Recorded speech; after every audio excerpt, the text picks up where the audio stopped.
Welcome to the post-lunch session. We'll be discussing fake news, and I hope that will help you stay awake because post-lunch sessions are usually the hardest after lunch. So I'll try and keep everybody awake. I'll try and take care of the panelists here, but if you could also look after people sitting right next to you, that will do me a favor and I can come back as a moderator next year. So for my sake, and probably for your sake, please do stay with us.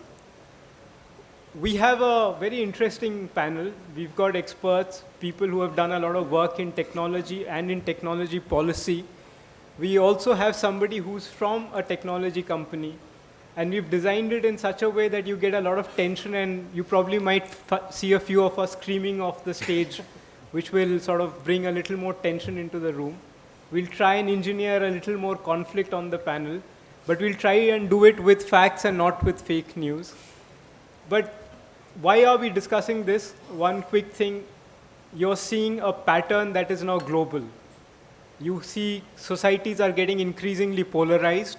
You're seeing that when they try to polarize, politicians or other people will use a lot of fake news. But what is very different, and one of the panelists on the mail put it, I think Jarius, you put this across, that they get amplified very fast because you now have these large tech corporations who very quickly can take certain bits of fake news and then spread it very fast, very far, and just because they are on those panels, it convinces a lot of people.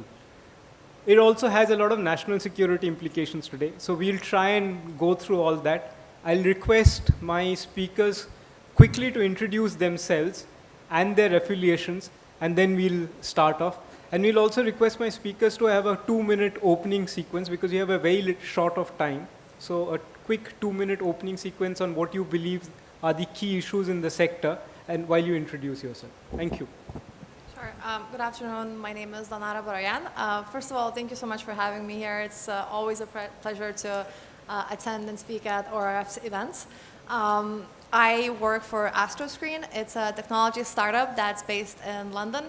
And at Astroscreen, we help governments and brands identify malicious social media operations targeting them or the topics they care about. So we help governments monitor elections. We help brands identify boycott campaigns that are targeting them and determine whether or not they are authentic. I think some of the key issues revolve around the 3 vulnerabilities that we have identified as being crucial. The first, of course, is technological. I think technological platforms should be doing more in terms of both transparency and disclosure. They should let their users know when their data is being misused or when they become targets of digital disinformation or foreign interference campaigns. We should also have more cross-platform and cross-societal responses to those issues. I think at the moment we work in silos, which is preventing us from engaging with some of these issues more critically and constructively. I think it's time to build partnerships and talk with different industries to address some of these issues. I think it's also important to focus more on addressing the underlying societal vulnerabilities that have led us to this place. So those could be socioeconomic, political tensions, ethnic violence, issues that divide us at large. I think governments and NGOs have spent so much money trying to support fact checkers and the media while at the same time completely ignoring the underlying issues that have led us to this place. And I think until we critically and constructively address those issues that divide us, be it religious tensions, racial tensions, or socioeconomic inequality, we will not get far in terms of solving this for good. Thank you.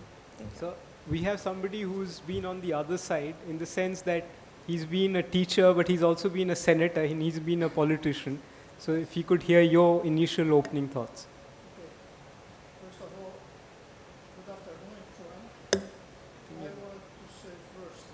I'm not sure if you...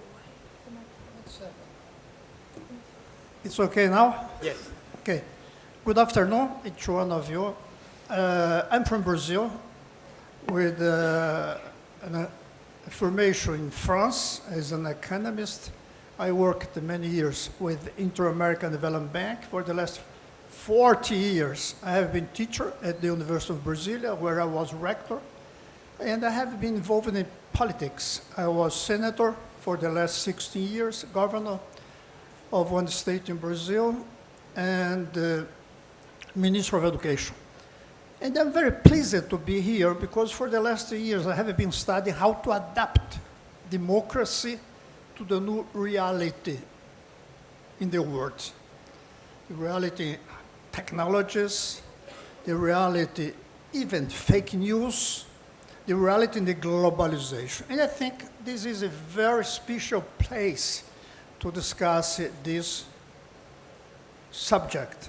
And during the time you will see that I think that the main tool to adapt democracy to the problems we have now is education, especially basic education to the children in the whole world.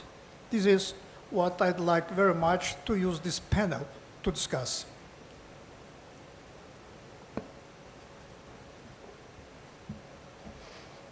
Yulia, your thoughts? Good morning. Good morning. My name is Yulia Zagitova. I'm media researcher and blogger and member of Russian Union of Journalists. It unites 70,000 journalists in Russia in 85 regions. The Russian internet is 25 years old. According to Mediascope, 93 million people in Russia use the internet every month. It's very big.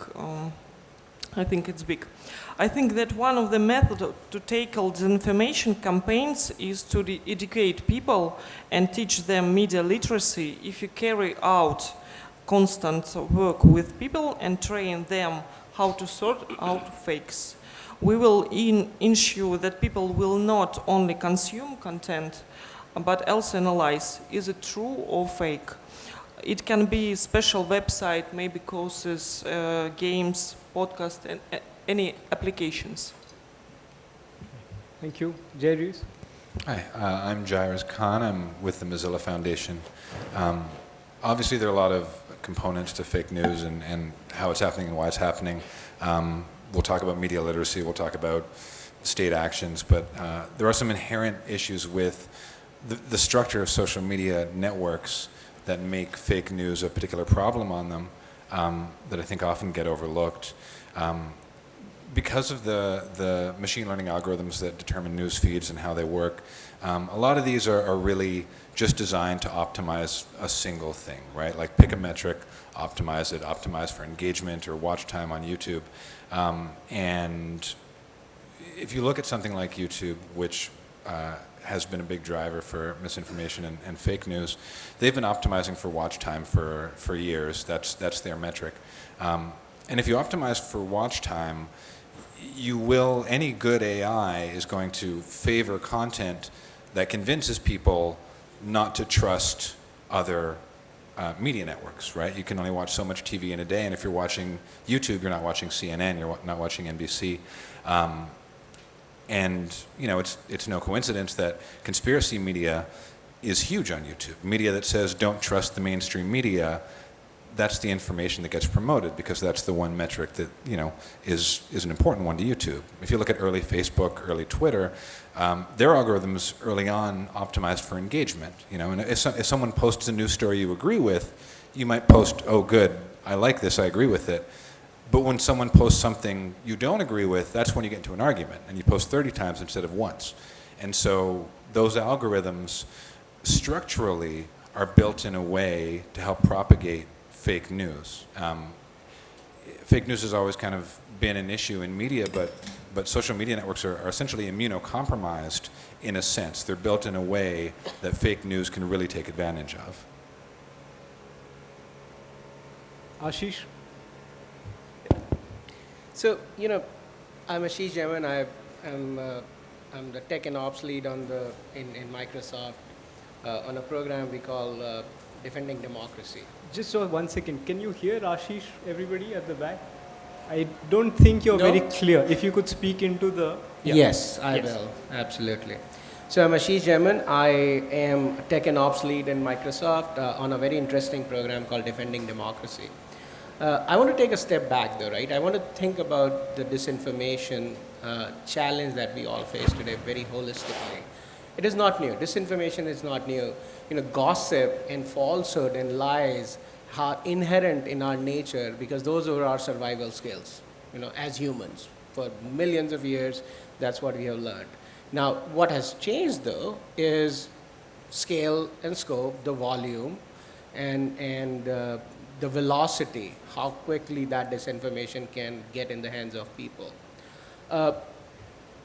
And there are three pieces to it, right? One is technology, which enables the dissemination of falsehood, gossip, lies, very, very quickly to millions of people at once.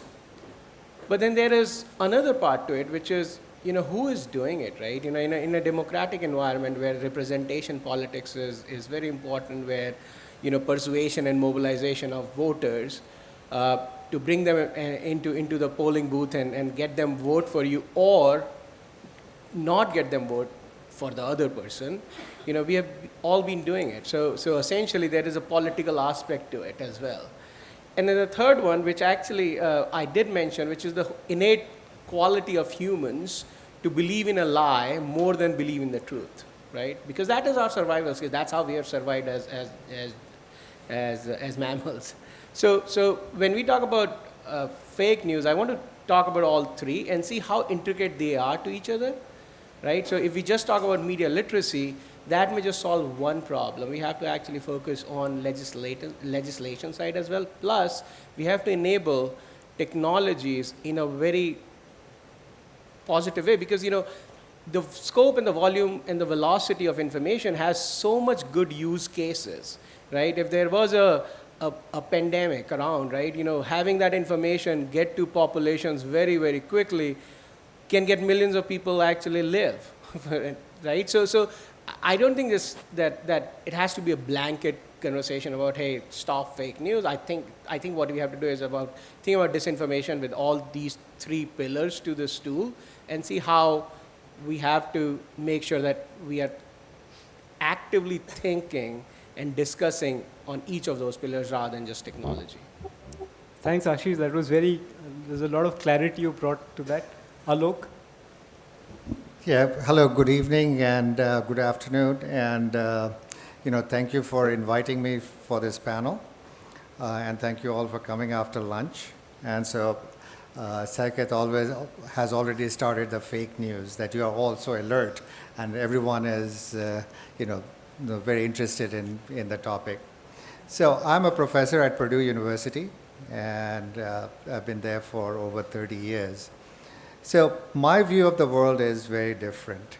So I look at it from the population or the citizen's perspective.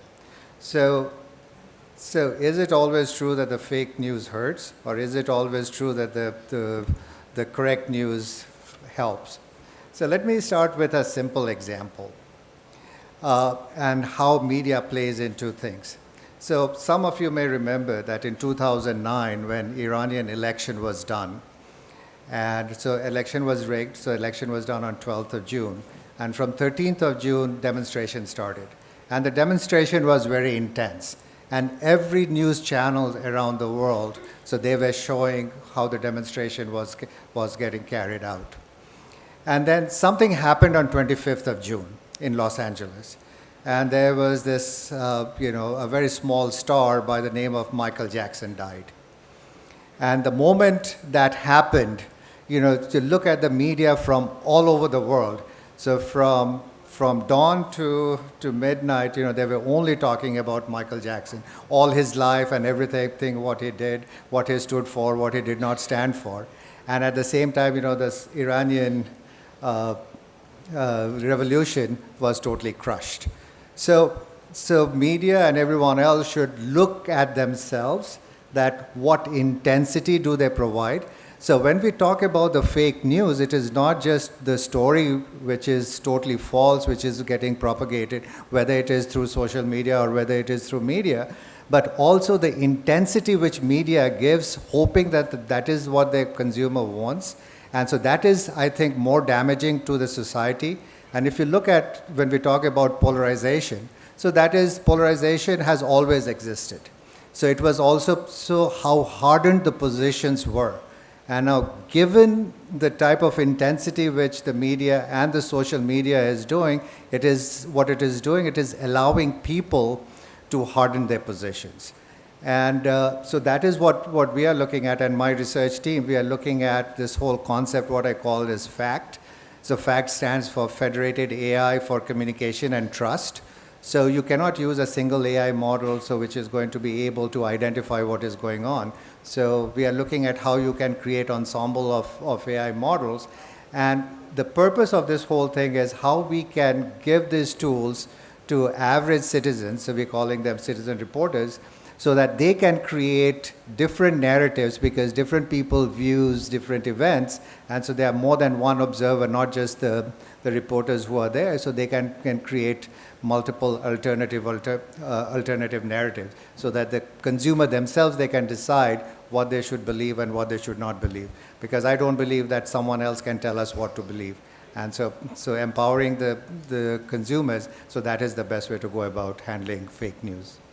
So I think Alok sort of hit he ticked all the right check boxes.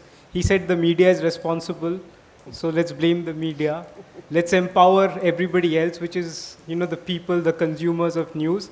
And why should you always, as the media, always cater to what the public wants, which is they may be interested in Michael Jackson and not in the Iranian Revolution. So why should you only be giving them Michael Jackson and not the Iranian Revolution? So those sounds very nice, but I mean, I have a conflict of interest. I mean, that's my bread and butter as a journalist. But if my paycheck is coming because people will read Michael Jackson rather than the Iranian Revolution, why shouldn't I give it to them? So shouldn't I be driven by this? Also, you are talking about empowering people, which is that I'll give my AI to people and they can then use it, etc. What if they start using that AI set of AI to generate more fake news, where people turn out to be a bunch of political activists who are now using your AI to generate more fake news? What do you do then? So if you could, and Donara could come in on this, both of you on this discussion. Sure. So I know what you are heading at, but yes, I mean, I think so who are we to say that the citizens cannot generate more news? So why should, just because media is a profession, and so they are not just the people who are entitled to generate and create and communicate news. And so anyone who can communicate news, so because that goes on all the time. So you have village, elders who talk to their own people, or you have a lot of stories which are going on, and then you pick whatever story you want to believe in or listen in. So for me, there is no objective truth. And so because we are all in India, so if we realize the truth, we will attain realization, so we will know everything what there is to know. But there is degree of correctness. So that's why we look at a measure of trust in any particular source of news or event. And so it is more about how much trust you can put in. So how correct and how accurate things are. So for me, facts are maybe unimpeachable. So for me, facts are like axioms in mathematical proofs. So you can take those facts to generate your narrative, to do your proof. But there's nothing like truth, because there's degrees of truth. So there's nothing which is absolute truth. There's only one absolute truth. Donara? Yeah, so all yours. I, of course, very much disagree with the assumption that there is no such thing as an absolute truth and that everything is a narrative interpreted through our own personal biases. I think it's a very damaging presumption to make in this debate, because it only further encourages the distrust that disinformation seeds in our societies. The underlying goal of disinformation and foreign interference operations is twofold. First is to undermine our democratic institutions and get us to think that a couple of social media posts can essentially undermine our entire democratic process. And second, is for us to believe that nothing is objectively true, everything can be interpreted in a number of different ways, and that there's no such thing as facts, or that facts don't really matter anymore. It's just about messaging and finding something that connects with you on a personal level. I think it's a very dangerous premise to make, and it goes contrary to the foundation of our societies. Our societies are based on a shared understanding of norms, values, and the premise that there is such thing as objective truth that we all strive towards. And if we take that out of the equation, we are left in a world where we don't know what's right and what's wrong. And considering that most people enjoy simple and uncomplicated stories that help them interpret the world, creating this atmosphere in which there are thousands of different narratives and thousands of different ways to interpret something will create only more confusion and less clarity, which I think is not something that we need at the moment. So that's the first contention. I want all of you to hold that thought. I'll try to create more dissension among the panel. But the first thought is, what is a fact? And who will decide what that fact is? One side says there is an absolute fact. The other side says absolutely nothing is actually a fact. And it all depends on the cognitive biases that you and I have that decides. So that's one thought. Let me try and get another thought from Jarius and Ashish. The other problem that we are seeing is whatever the facts are, we can debate about that later, but the way it's quickly amplified, technology today is moving so fast that it's amplifying it at tremendous speeds, and the very fact that it's on that platform convinces people.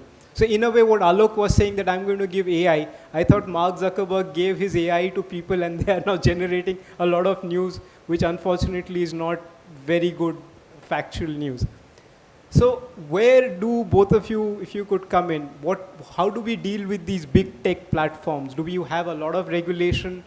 I mean, who regulates them? Can we do a lot of regulation? I think Ashish believes, for certain reasons, that the regulation should be light. So if both of you could come in and sort of give us that aspect of the debate. Darius and Ashish. Both of you. Okay. Okay. Listen, I think that the problem is worst. So if they could, I'm just requesting them, if they could get Me? into it. Me? No, Darius. Darius So- and Ashish. Okay. Yeah, well, let me actually put my 2 cents here. One is, I think that regulation is not an answer, and I have a very particular view about it, because at this point in time, we have very, very early stages of technology development, right? We talk about AI to a stretch that we have not even touched like 1% of what AI can do, right? There's the very specific AIs you can do, correlation of if this happens, then this would happen. That's what AI does. Yes, OpenAI put out this Rubik cube solver actually today, but they're going towards that. So at this point, if we think that AI is the problem, then we will have a very heavy-hand regulation that would impede innovation, right? I don't believe in regulation. What I do believe in is self-regulation at this nascent phase of technology and AI development. Self-regulation meaning, having a very transparent, accountable way on how you would do technology development and how you would go to market with it. We at Microsoft has published 6 principles of ethical AI.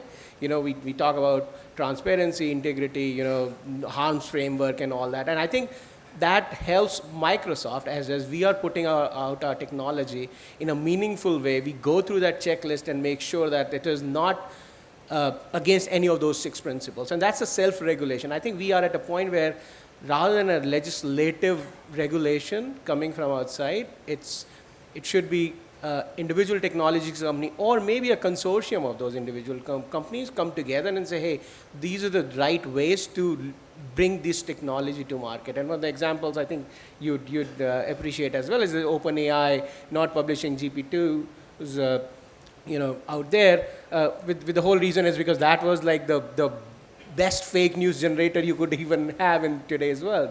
So that's my thought is regulation is not a solution at this early in the development cycle of AI and other technologies. Jarius, I'm sure you agree completely with what... Yeah, no. I mean, I agree that we're at the 1% part of AI, but I do think self-regulation is another way to say we're going to do what we want to do. And I think the Microsoft AI principles are good, but Microsoft decided on them and said, well, we think these are good, and this is what we're going to do. And I may personally agree with them, but they could have been terrible, right?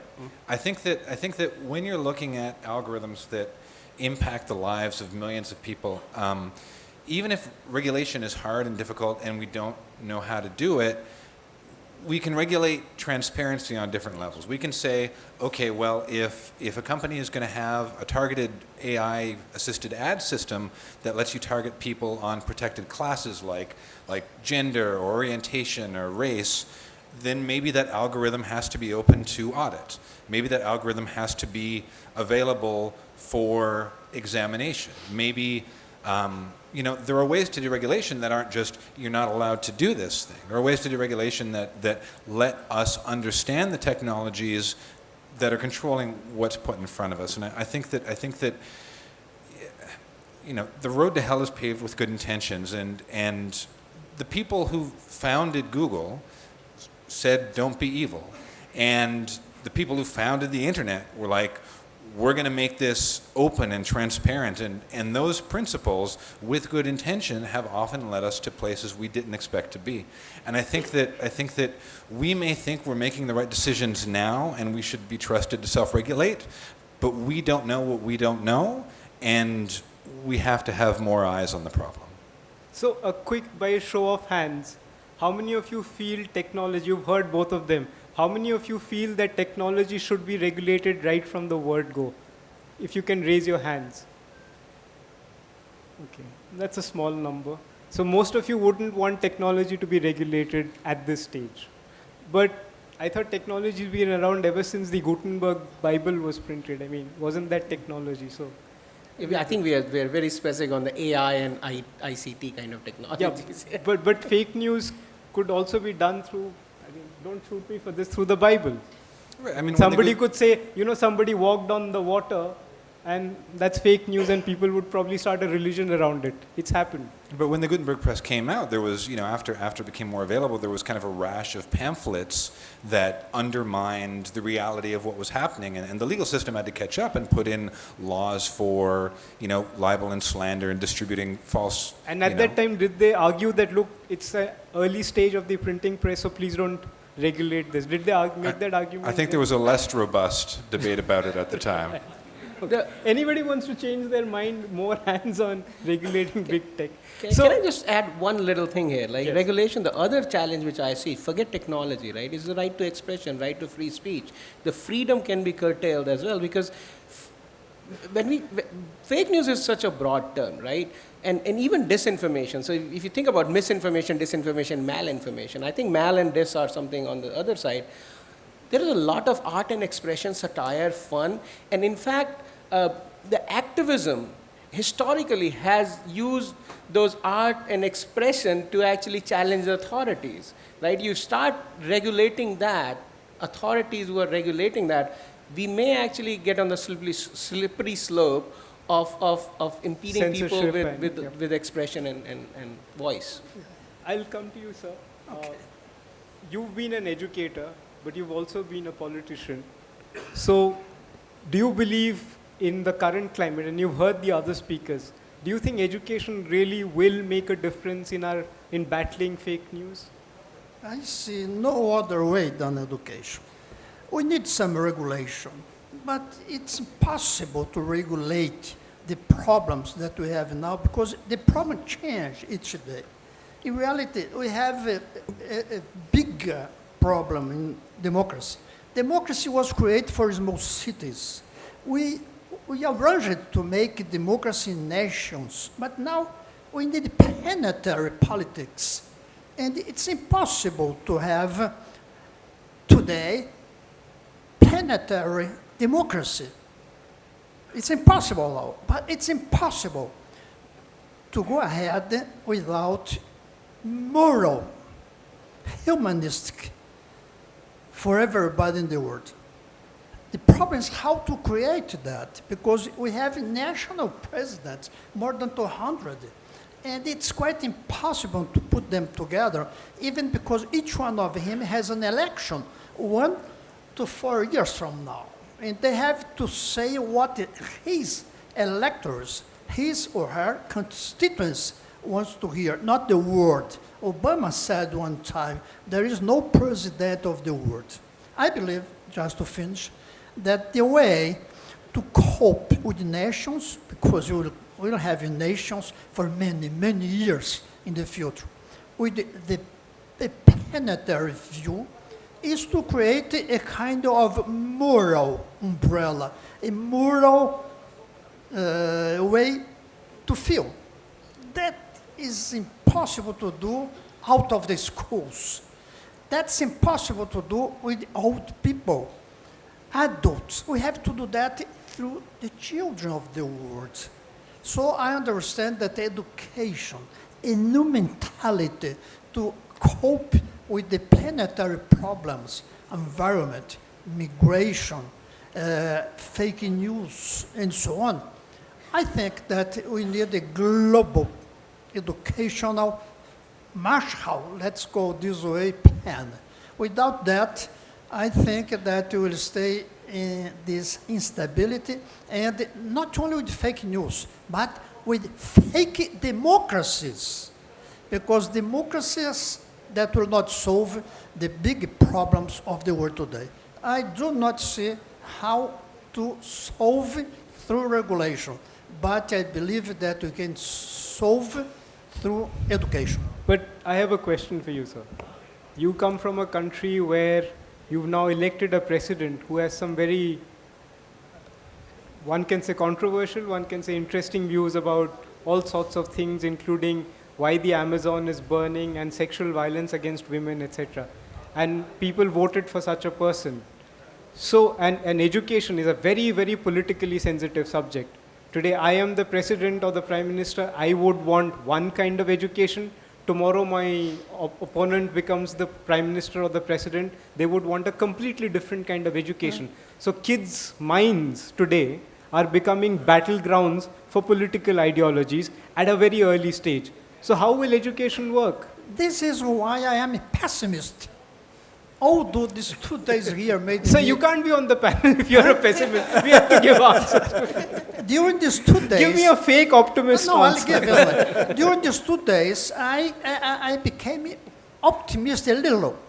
But I see that the next years, perhaps decades, this conflict between national mind in politics and the planetary problems in the world, this will make it very difficult. I think the populists will win elections everywhere, probably.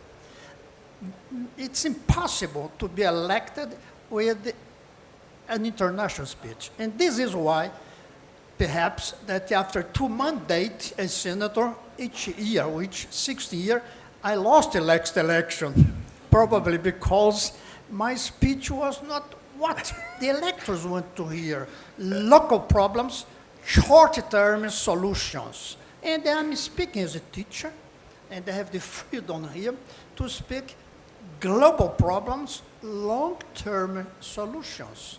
I am pessimistic now, but you have to try. And I'm now trying to try. I'm here to think and to go back with new ideas. But today, I'm not an optimistic person regarding the next years in the world, and even worse, in my country. Julia, I'll come to you. I have case for regulation, government So regulations. if yes. you've also been speaking about media literacy, that maybe that's an answer. But I'm not very sure who you want to teach when you talk about media literacy. So if you could speak about that, and also give a few examples that you have seen from Russia. I really have one example. We have a special organization who monitor information and find fake news. It's called Roskomnadzor. And it's a government organization? Yeah. And 2 years ago, we have a new law to combat fake news. Yeah, it's a law came into force in Russia much later than in other countries. If somebody publishes fake news, they will get a fine of 30,000, it's $500 to 1 million rubles. And the owner of the resource has exactly 24 hours to delete fake news. But Roskomnadzor blocked one popular messenger. It's called Telegram. And people use it into VPN, with VPN. And Telegram is working on Russia and use it. So hold on, you're telling me the government of Russia now has the power to fine people if they think that somebody has generated fake news? Yes. Yes. Roskomnadzor, it's company. It's a government. It's a government company. Yeah. And that doesn't worry you? Huh? You're not scared about that? Yeah, I'm scared. I mean, me and the Russian Union of Journalists. Yeah, we. Do you support it as a union, or are you afraid of it? I know that this organization is used, is work. I mean, I would be a little worried if Mr. Putin were to decide, whether I'm writing the correct news or fake news. I mean, he gets to decide what is. More countries have fake news law. It's normal for country. For the government. Donara, do you? Yeah, can I Yeah, have in a- Germany, I don't know about USA, but Germany have this law. I can see Ashish and Alok smiling away. Oh, sorry, but I will yeah. just say something. So Yeah. there is absolutely no way on earth you can draw any kind of equation between the anti-fake news laws in Germany or France with the one in Russia. Roskomnadzor has been used time and time again to prosecute independent media and journalists that are publishing their findings on corruption cases and government mismanagement, and it's been completely politicized to an extent that it is the tool that is being used all the time to prosecute journalists and independent media. So to say that it's some kind of an organization that helps combat fake news is, I would say, is an inaccuracy, to say the least. Yulia, what do you think? You heard what Donara said. Do you think is that the case? I don't understand. So, Excuse me. if the government, you said the government has created an agency which will decide what is fake news and then penalize those who have been found guilty of producing fake news. Do you think that's a good thing? We have case in Messenger where there are more fake news. We have one danger case. One of the most shocking accident happened in Kemerovo. It's Siberia. 2 years ago, there was a fire in a local shopping mall. It's about 60 victims.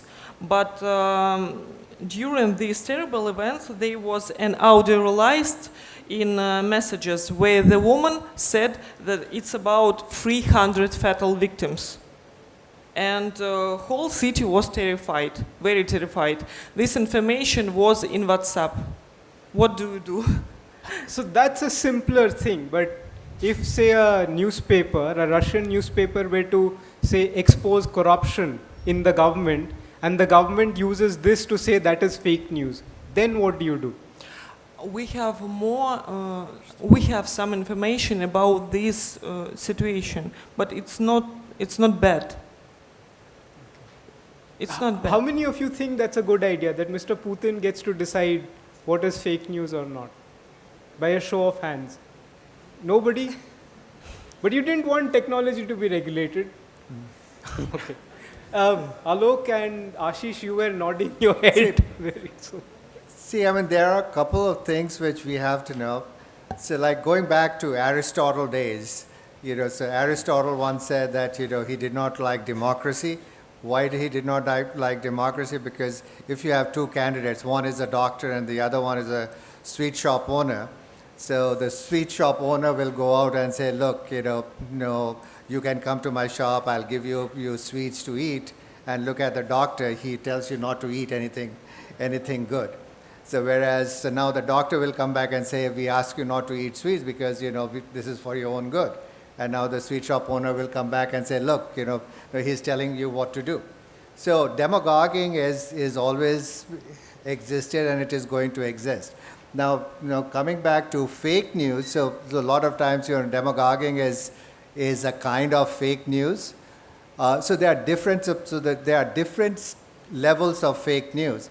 Now, in a situation where you don't have a democracy or a very rudimentary democracy where you have a supreme person who's the judge, jury, as well as the executioner, then it becomes a very difficult thing. So, there is a single authority which makes everything, judges on everything. So fake news, again, as I mentioned earlier, is degree of fakeness, and you can't have an absolute correct news because we may have reason to believe something is true, but we cannot absolutely say that this is absolute truth. And so that is something, if we understand that, and if the public understands that, then, people are empowered to make their own decisions. I just add to this one little thing, which is the intent, right? Fake, again, broadly, right? Fake news is not all bad. I'll say art and expression, satire, humor has always been used as a principles of activism against authority, right? If you put a blanket on fake, nobody would make Avengers because that's 100% fake, right? Think about that, right? Go on that extreme. I think the intent is the keyword here. And then it cannot be the government of the day to decide what the intent is, because that can be manipulated as well. So there has to be even if there were a regulation, then it has to be a very transparent framework with multi-stakeholders participating, especially civil society participating in that decision making, rather than saying, hey, this is fake because I don't like it. Because, even a Photoshop and Snapchat filter can be termed as fake, right? So before Jarius comes guns blazing at you, I think, let me just, you just said that Avengers is fake. But how is that fake? Because they never claimed it to be true. I think this definition needs to be understood very clearly. If somebody is claiming something that is false as the truth, is the time when it becomes fake news. I don't think anybody has claimed that Captain America actually exists. I mean, correct me if I'm wrong. Have any of you seen Captain America walking around, etc.? So nobody's done that. So I don't think that's the right example to bring in. And as far as regulation is concerned, are you then saying that companies can go ahead and make a few mistakes in the name of innovation, and we should just sort of sit back and let Mr. Zuckerberg or his cousins do something else? So again, it is the intent, right? So again, the reason Avengers, what was the intent behind Cambridge Analytica?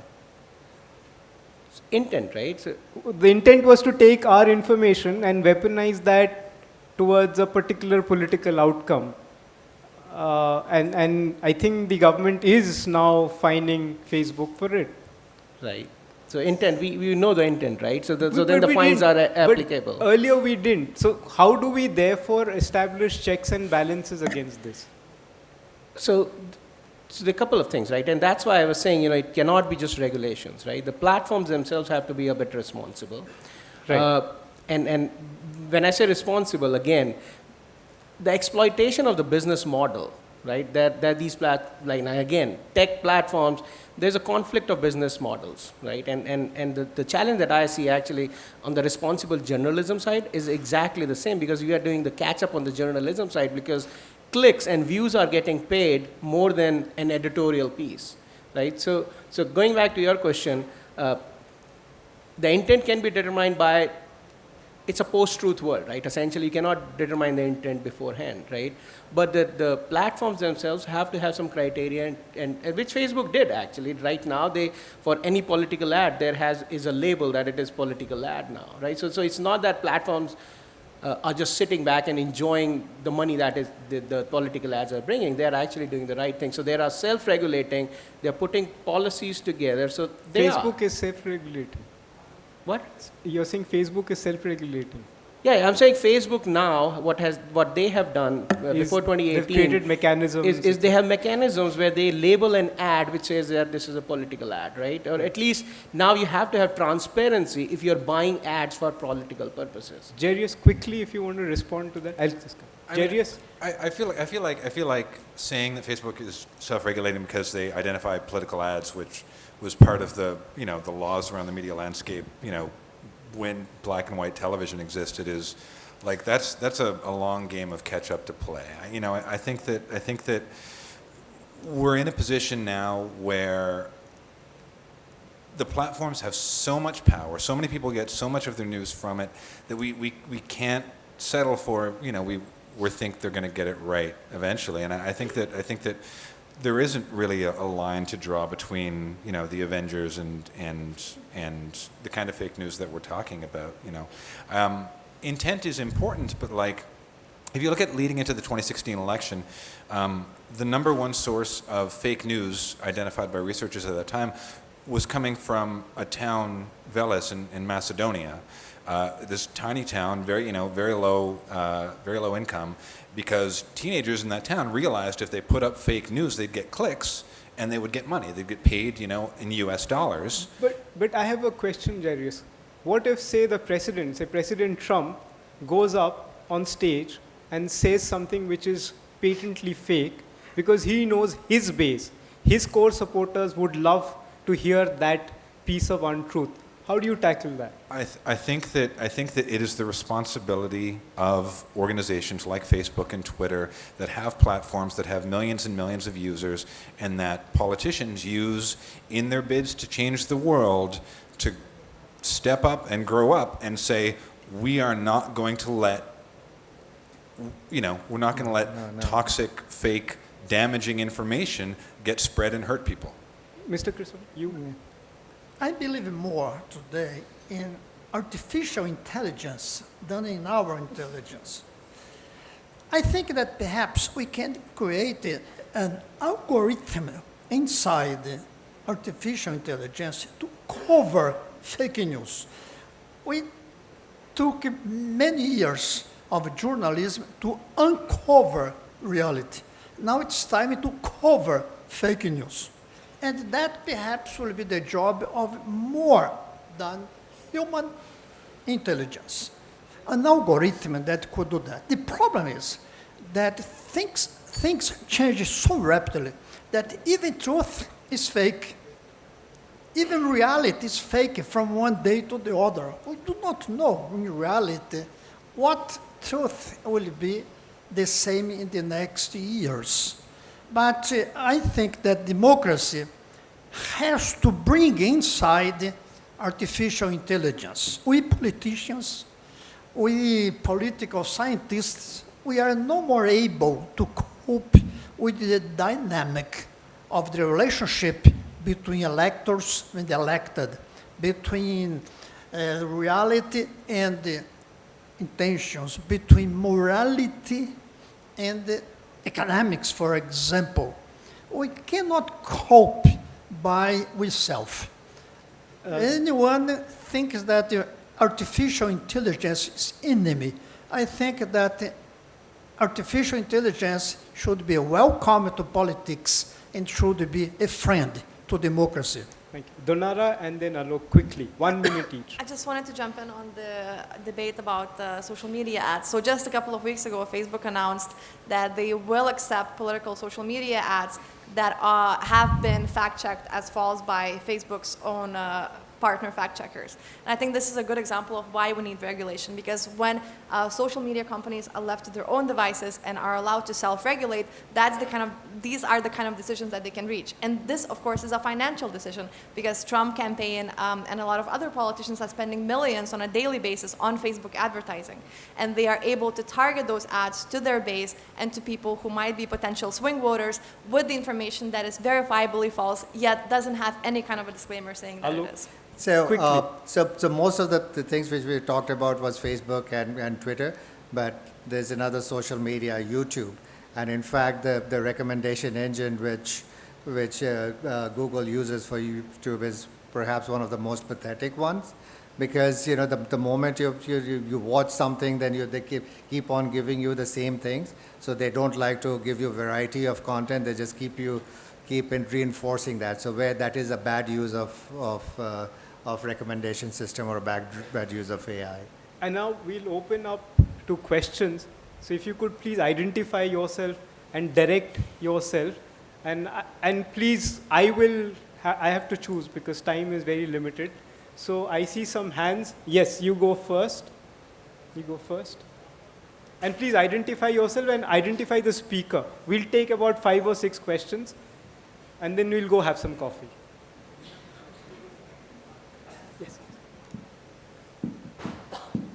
There's somebody already there. Quickly ask your question and then, please.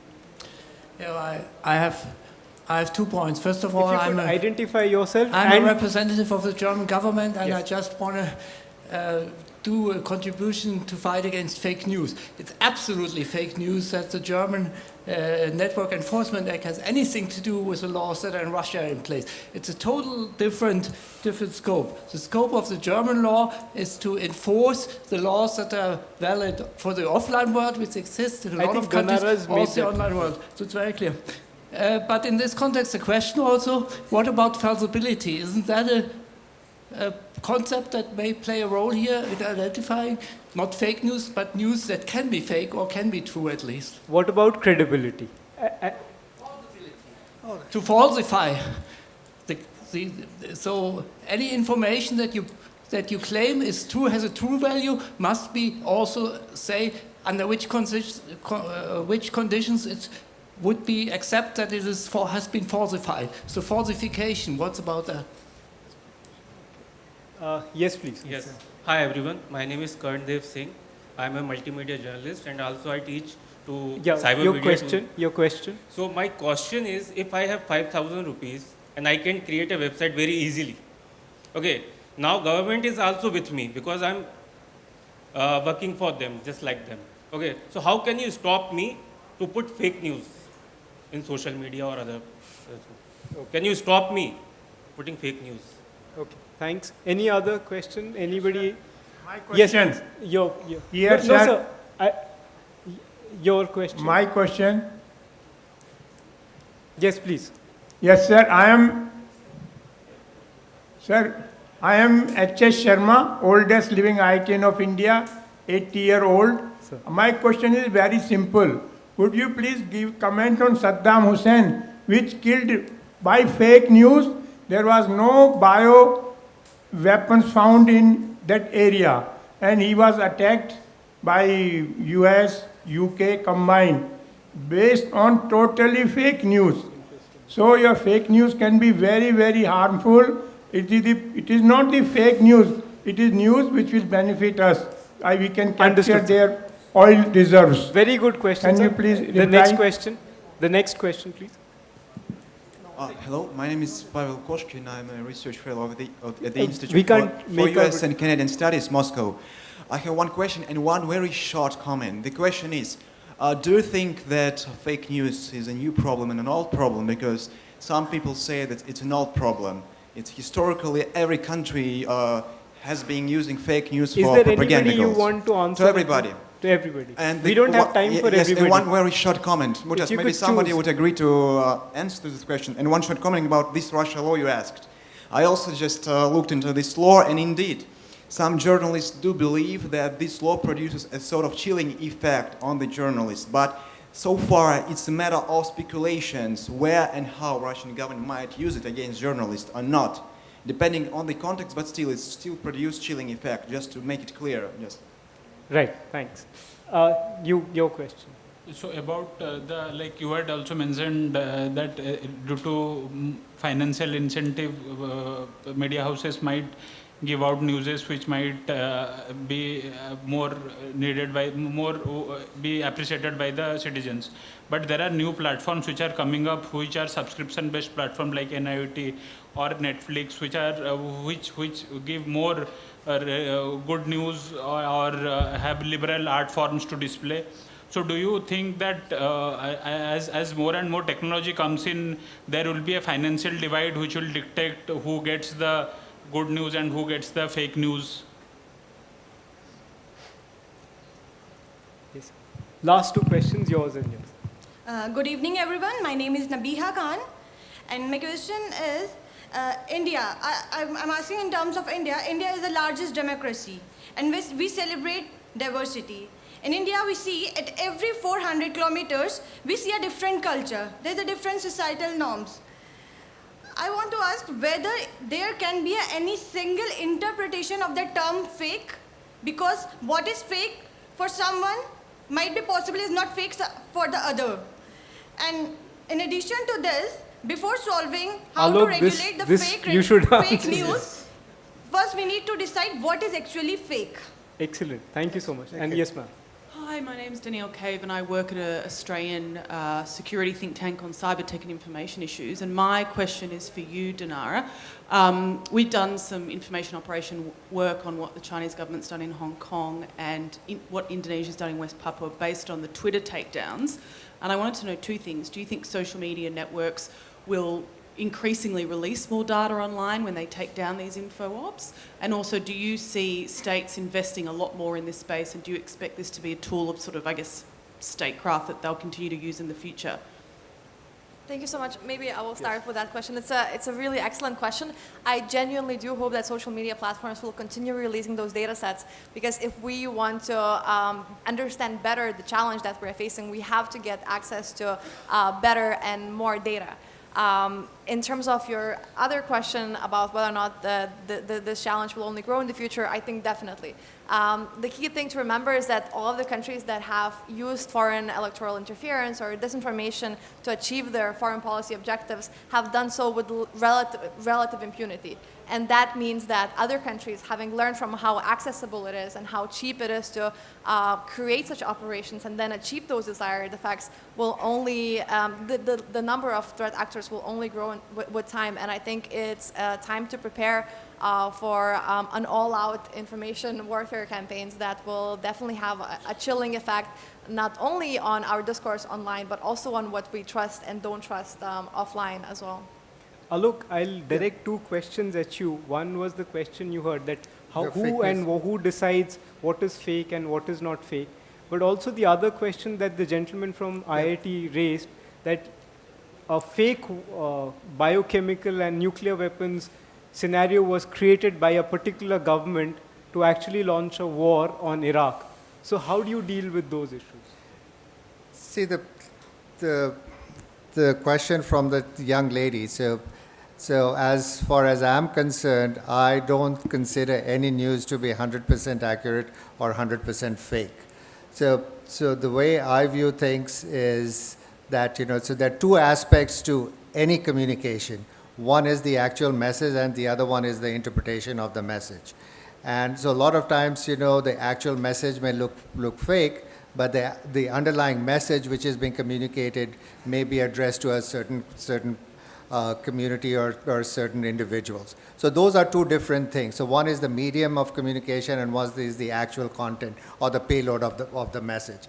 So those are the two different things. And so a lot of times, the stuff which we say, it is a fake news, but the news may be fake, but the kind of emotion which it wants to create in people, that happens.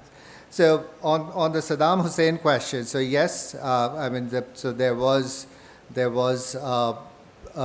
stuff which was said in United Nations to create get the approval for waging war against Iraq. Now, so there's another. It is a lot more complicated than what it seems, because a lot of times we deal with intelligence information. So a lot of times intelligence is not always accurate. So one of the concepts which we have worked with is that there is a very fine line between forewarning and rumor. So if there is an intelligence that some activity is going to happen, then it is forewarning, and if that activity actually happened, then it is considered forewarning. But if the activity was mitigated and it did not happen, then the public is going to see that it was just a rumor. So there is, so there's, again, in every aspect, there's a lot of gray, so that you don't have black and white, and so the different shades of gray.